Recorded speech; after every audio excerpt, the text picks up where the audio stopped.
A con man once rode into a dying village and told them he could make it rain. He didn't believe a word of it. He just needed a place to sleep and a purse of coins before he moved on. He planned to be gone before anyone realized the trick. He did not plan on the village changing him before he could finish changing them. This is the story of the man who sold rain. The village was called Dusthollow, though that hadn't always been its name. 3 years without proper rain had turned it into something closer to a description than a place. The wells had dropped low enough that drawing water meant lowering a bucket on nearly the full length of its rope. The fields, once green enough to export grain to the towns downriver, had gone the color of old paper. The man who rode in called himself Corvin. He was not from anywhere in particular, that was the point. A man who claims a hometown can be checked. A man who claims nothing can say anything. Corvin had a simple trade, one he'd practiced in 11 towns before this one. He would arrive somewhere hurting, listen for what people wanted most, and become the man who could give it to them. In towns with sick children, he sold cures.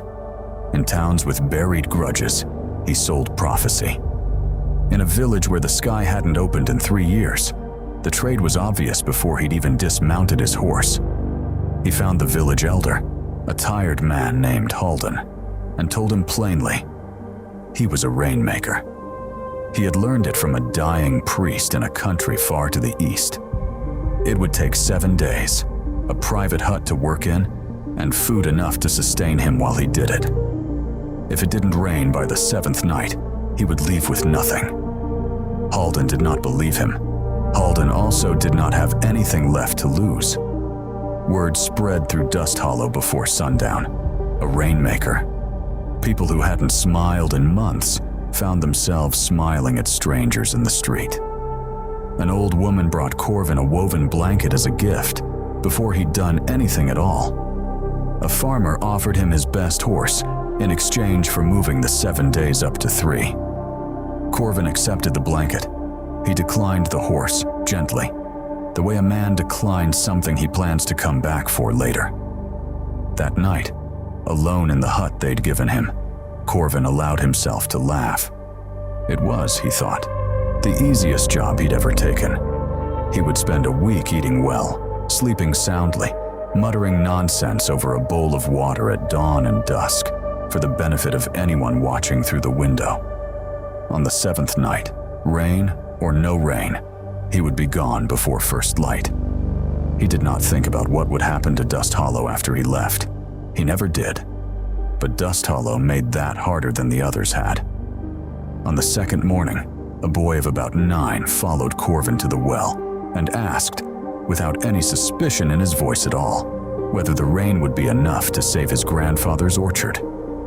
Corvin said it would. The boy ran off satisfied, and Corvin stood by the well, feeling something he didn't have a name for yet. On the 3rd day, he was invited to eat with a family who had almost nothing to share, and shared it with him anyway. He ate their bread and their thin soup, and watched the mother portion out smaller servings for herself and her husband, so the stranger would have enough. On the 4th day, Halden walked with him along the dry riverbed and talked, unprompted, about the years before the drought, about the sound the river used to make, about his wife, who had died the 2nd year of the dry spell, asking him at the end whether it would ever rain again. Halden hoped, more than he'd hoped for anything in years, that he wouldn't have to lie to the rest of the village the way he'd had to lie to her. Corvin said nothing. There was nothing he trusted himself to say. On the 5th day, Corvin met a girl named Sella, 7 years old, who told him with complete confidence that she wasn't scared because he was going to fix it. He asked her what she'd do if he couldn't. She looked at him like the question didn't make sense. "You said you could," she said, "so you will." That night, Corvin didn't sleep.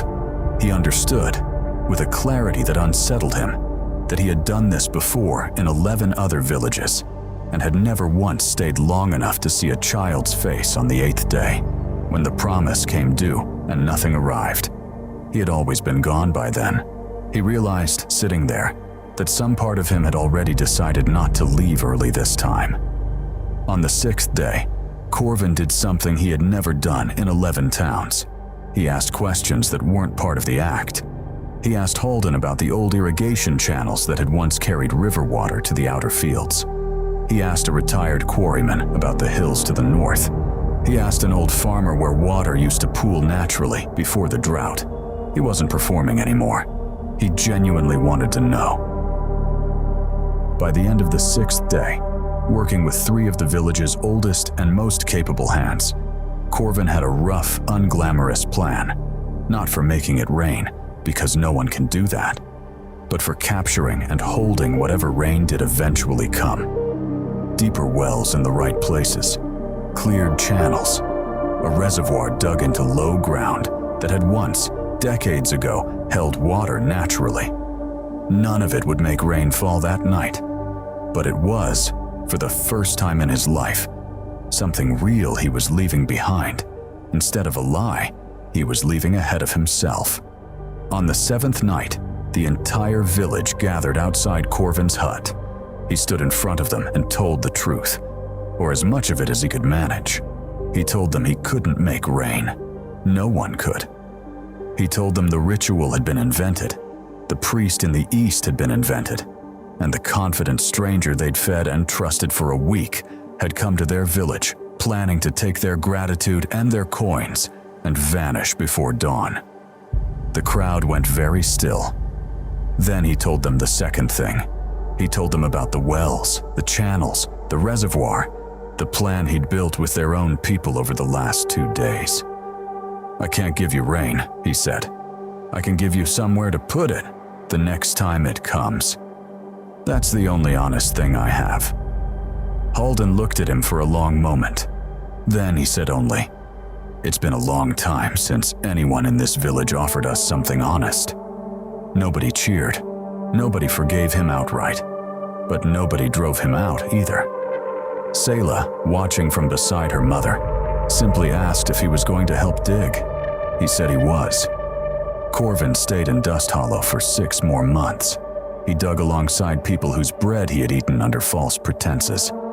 He carried stone for the reservoir walls next to a farmer whose horse he had once nearly stolen through a false promise. He learned, slowly, that the strange discomfort he felt working beside people who had every reason to distrust him was not punishment. It was the first honest relationship he had built in 11 years of moving from town to town. The rain did eventually come, 7 months after he'd arrived, not because of anything he did, but because droughts, like most things, eventually break. When it came, the village had somewhere to put it. The wells ran deeper. The reservoir filled. The following year, for the first time in 4, Dusthollow's fields turned green again. Corvin was there to see it. It was the first town in 11 where he'd stayed long enough to watch the ending. Here is what Corvin understood. Standing at the edge of a green field he had no real claim to. A promise made to escape a moment is worthless the instant the moment passes. A promise made to fix something, even a smaller, humbler, less magical thing than the one you first claimed, is worth staying for. Most people who get caught in a lie run from the wreckage of it. A rare few stay and build something true in its place, not because they were forced to, but because somewhere in the staying, they became a different person than the one who told the lie. The rain was never his to give. What he could give, attention, honesty, effort, and enough time to see it through, turned out to matter more.